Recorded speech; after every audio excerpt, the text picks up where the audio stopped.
Well, greetings fellow captains and welcome back to another World of Warships episode with the Hive Hand. Been a while since I've made a video, but I figured this was actually probably worth talking about.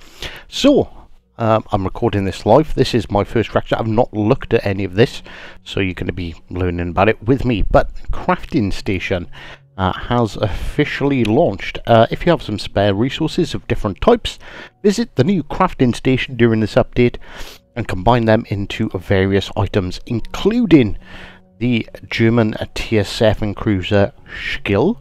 I'm going to say Schill. Well, let's just call it the Schill. We do actually have the ship as well, so we will have some gameplay of it. So here we go. Right, okay, so we enter the Crafting Station itself. Right, so what's all this about? So select. So I can use. In all fairness, I don't want to use premium days. I've got plenty of them, but I don't want to waste them. Oh, right, okay. So you can chuck some promotion orders. If you're like me and you've got over 3,500 promotion orders, then hey, congratulations. There's a whole bunch of stuff. So we get the flag. If we go on to Poseidon, which I'm assuming is a skin of sorts, that's going to cost me 750 promotion orders. Absolutely fine with that. 3 insignias. Now, yeah, this is 100% a great deal. Swap in promotion orders for insignias. It is, however, going to cost me 1,250 promotion orders for 3 insignias. But when all my commanders are pretty much maxed out, or to that point where I'd switch into insignias, like this is what we've been waiting for. especially those of us that have been around for a while, and we have got a massive amount of promotion orders laying around. Like it's nice to have. Right, okay, so let's look at something different. Let's go for money wise. Right, wow. Okay. so silver wise, it is incredibly expensive. What's got like 45 to 55%? Should need like maybe 400 million credits laying around to jump up that far. So you know what, I've got nothing else to spend them on. Let's do our promotion orders again. Another 750, which unlocks us a crate of some kind, a Super 5 crate. So that gives you a random Tier 5 premium ship. Ooh. Right, okay. So let's have a look. What's the cost for like GXP? So like 10% is 50, so it's 5 million 5 million GXP so yeah, so that's 10%. Right? Yeah, this is the only one that's 10%. So we just got to times it by 10. So it's 5 million GXP. Right, or we can go with, yes, 400 million credits. Promotion orders wise, have I got enough to complete the percentage? 5,000 promotion orders.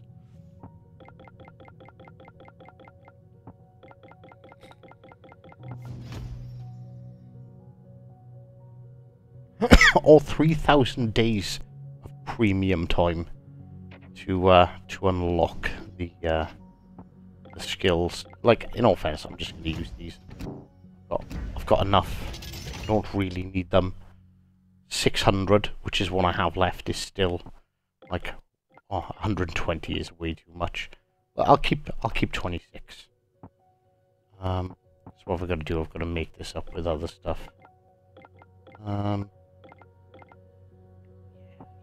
300 GXP. So you can also use like a random mix of items. That is literally going to use all of my premium days. That is going to take up a year of premium.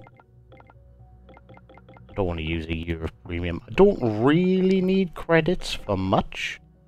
So let's put 36 million credits in there. And a year of premium time. And there we go. That is the cost. This is probably the most expensive ship in the game, by a bit of a margin. So let's have a look at the Schill and see if it's actually worth it. What is this ship all about? So, in the late 1930s, the leaders of the German Navy developed a project that was intended to be used as part of naval blockades of Great Britain by raider formations. 12 P-class ships developed from the Deutschland class ironclad project was supposed to act as the main strike force. In 1939, contracts were signed with the dockyards for construction of these ships, but the order was subsequently cancelled in favour of the O-class. The original document labelled the ship class as Raiders. Right, okay, so let's have a bit of a look. See what makes this cruiser so special. Well, 30mm bow is pretty strong. We've got 27 on the front. It's the got turtleback for the Citadel, so we'll get rid of the torpedo belts there. Get rid of the superstructure. Nobody cares about the superstructure. So this thing is pretty heavily armoured. Alright, so 30mm deck, or by 120mm of side plating, which covers the Citadel itself, which is 40mm from the top, and is that 30 from the sides? 30 from the sides. So it's a fairly well protected ship. Obviously, it's going to be susceptible to plunging fire from big guns, but as predominantly a cruiser player, it has got a reasonable amount of superstructure. And of course the top of the casemate is only 27mm, so you're going to be wanting to aim for that green section and the superstructure there to score some consistent damage. Right, okay, so 52,000 hit points. Artillery rate is quite high. It has 9 283mm guns with an 18-second reload and a reasonably quick turret traverse of 20 seconds. Maximum AP damage 8400, maximum HE damage 3200, and a 20% fire chance. Also comes with torps, 2 quad launchers with a range of 10 kilometers, 64 knots, so pretty usable. 13,000 damage each of them. Mediocre AA, mediocre maneuverability. By the looks of it, the rudder and the turning circle, the rudder shift's not great, the turning circle's pretty standard, and 32 knots, it's reasonably fast. 13 kilometer detection range by sea, 8.2 by air, and 9.8 whilst firing in smoke, so probably don't want to focus on that too much. Right, okay, so let's have a look. I don't think I need to run any boosters on there. Obviously we have the premium camo for it already. Let's have a look at ship upgrades and see what our plan of attack is on this ship. Main battery traverse speed. Unfortunately, we don't get hidden stats like sigma values, things like that. But assuming a German cruisers are pretty accurate, so we're just going to go for battery mod 1.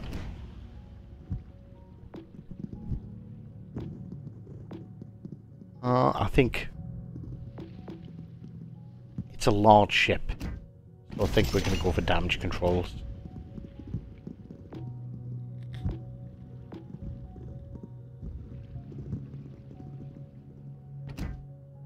I think every cruiser can probably deal with a bit of... well, that's one thing I didn't pay attention to.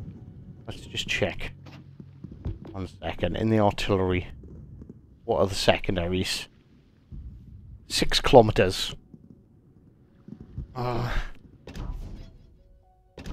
Don't particularly... Of course, I pressed the button now, which I'm going to have to go all the way back. Standard.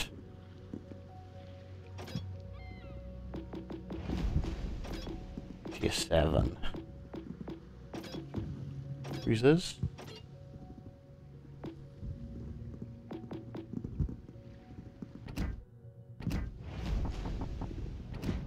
I don't think... I think you probably could run a secondary build on this, but I think it would be a bit more for the memes.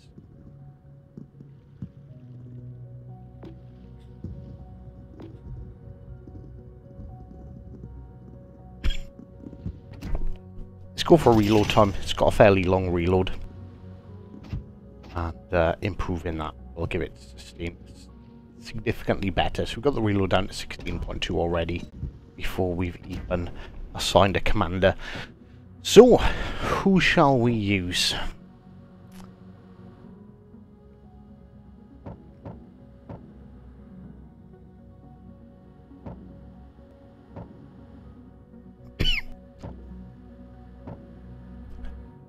I don't actually spend much time playing German cruisers, even though I just spent an absolutely horrendous amount unlocking that.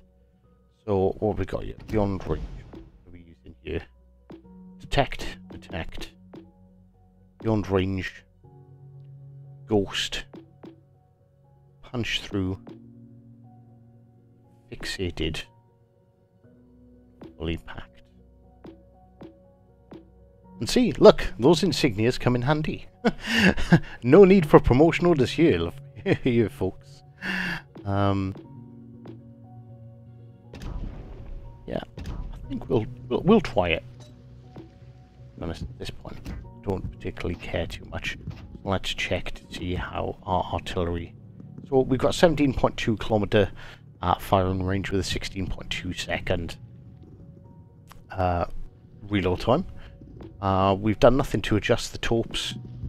Nothing to really affect the maneuverability, but our sea detectability range is now down to 9.7. So for a heavy cruiser, yeah, that's pretty cracked. that's pretty big. So yeah, let's see what kind of mayhem we can cause in the Schill.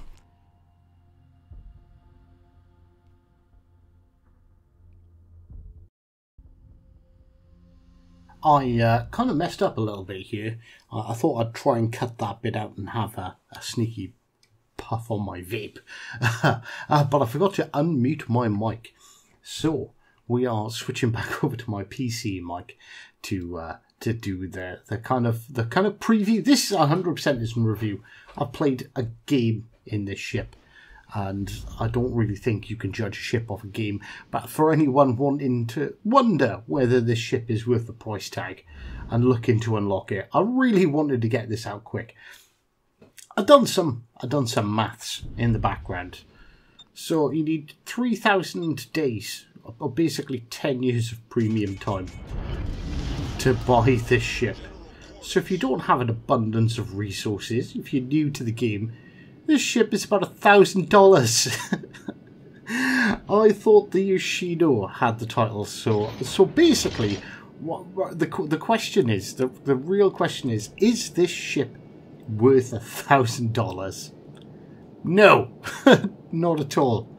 Not even remotely close. Like, this ship really is a thank you from Wargaming to like the dedicated player base that have been playing for years.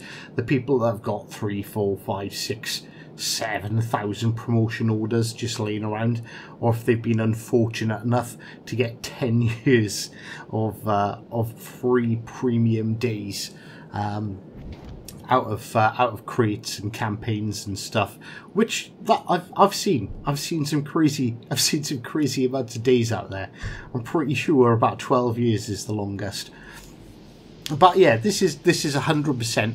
This ship is designed as a thank you to the long-term player base. So if you've got the stuff laying around, like 100%, it's a free ship for promotion orders. Like, what the hell else are you going to do with promotion orders, right? You might, like I did, have to give up a bit of credit, a bit of premium time. But like, yeah, I was running on 2 years. Like, I'd be amazed if I'm still playing this game in 2 years, and if I am, I'm pretty sure I would have got some more free premium time upgrades in the meantime. So let's actually get down to the ship. Basically, the Schill is it's a tier 7 Graf Spee, ladies and gentlemen. You can get the detectability down really low. It's got some punchy, slow reloading guns, as we sort of seen and understood by the stats, and you're going to get to see me put the Schill to work. I'll be honest with you, I'm not trying to play particularly tactfully. We can see this York going broadside. Like, the only reason why a York should be going broadside is to fire torps. So of course we're going to fire up the sonar. I'm paying attention. I've got a Cleveland behind me, and we've also got an Atlantico pushing round. So I'm not overly concerned about trying to push this York. This York is backing up. He's running. He's taking himself out of the fight. He's no threat to me. But what I can do is use my sonar to see if there's anything else close by and give my team a bit of a heads up. And that's when we spot the Taringo on our sonar as well. And we pick up a third ship, which is a Leon, the French tier 6 battleship. So I can basically keep these guys lighted up, give my team some important information about where the DD is. Is there any torpedoes coming? Because I'm close enough, I am going to detect them pretty much when he fires them. And that's when I noticed a battleship absolutely charging round. Right, so I'm a heavily armoured German cruiser. I've got mediocre guns, but I've got a whole bunch of torpedoes. Now, I'm expecting that Collingwood to turn in. He starts to turn out, so I'm a little bit hesitant on actually firing off the torps and sort of wasting my torpedoes. But essentially, as soon as I fire them, he does the thing. He does the sharp turn in. He's kind of making the right move. He's kind of ignored us. He's trying to take the DD out of the game. He considers the DD to be the biggest threat, and well, yes, maybe it is, but I have torpedoes too, Mr. Collingwood, and we're going to send you back to the port and not say any more about that incident. So there, we capture A as well. Our team has done a cracking job with the info that we give them over on the far side of A. The DD's gone, I believe. The one of the cruisers is gone, which was that York, and the Leon has also gone down, which has put our team in a rather advantageous position, I might say. So I'm sort of looking around at the moment at the map, trying to decide. What should I do? Should I try and cap A? I know there's a cruiser there somewhere. Their battleships were last spotted over on C. Basically, all the ships apart from this one cruiser are all over the other side. So sod it. Let's give it a bit of a let's push out. Let's see what occurs. And we are met with anchorage torpedoes, and we luckily slowed down and turned in time enough to successfully and safely dodge them. So Anchorage, very, very nasty cruiser. I think everyone is well aware of the firepower on the Anchorage. That, I believe, was the firepower of the New Jersey. So we're going to hit our reload booster. Basically testing out the armour a bit here, and yeah, like, it didn't particularly go in my favour. Do not, I repeat, do not give too much angle to an Anchorage. We have 6 guns. We can survive. We can make it off 3. We're going to fire some torpedoes, and we're going to try and hold our remaining hit points for as long as we can. Successfully dodge the return torpedoes from the anchorage. But yeah, he's essentially gone. He's not our problem anymore. He is sunk. That's when a Wild Baltimore appears. I'll be honest with you, 100%. I've got 2 kills so far. Trying to get the yoink, I very greedily take a shot and get spotted. But again, I figured we were probably safe enough with a battleship being way out on the flank. And that's the AL New Jersey that I believe was hiding earlier on. So essentially what I'm saying is like, yeah, it's a decent ship. It's 100% not a bad ship. It is a proper German heavy cruiser. It has that Graf Spee feel to it, being like particularly tanky, as long as you don't give up too much angle. Obviously it's not the unstoppable force Graf Spee is against other cruisers, as we've seen versus that anchorage just now, but it's definitely pretty good. It's definitely quite rugged. You're gonna see now when we push around this corner, I'm like, we're so far ahead, like I can do whatever the hell I want here. This is fine. It's not going to affect my team. The only thing it might affect is my own morale if I come round and get absolutely torched by this New Jersey. But this New Jersey's not paying attention. We're fully spotted. We look, yeah, torpedo range. It's not going to happen. We've only got 10k kilometer torpedoes, and he's sailing away from us. So it's not a torpedo strike. Really isn't on the cards. I've only focused on the armour piercing. The HE has like a 20% fire chance and reasonable damage. To see he angled out and we kind of lost that. And oh, here, look, dodging shells. Take minor damage. That's perfectly fine. That's okay. I'll be honest with you, 100%. Anyone going, oh, Hive, you crap, it's a mediocre game. Yeah, most games are mediocre. Not every single game's a barn burner, alright? Give me a break. I just felt the need to get this out before anyone stupidly spent money trying to get this ship, because that's 100% something that I don't think anyone should do at all. So we switch our focus to the Veneto. He's giving us broadside. We should be able to do a little bit more damage. And again, you see, like, yeah, we're taking hits, but we can mitigate a lot of damage with our armour, which is exactly what the ship does. And it does it well, but like overall, like, genuinely felt like this was a bit of a mediocre boat.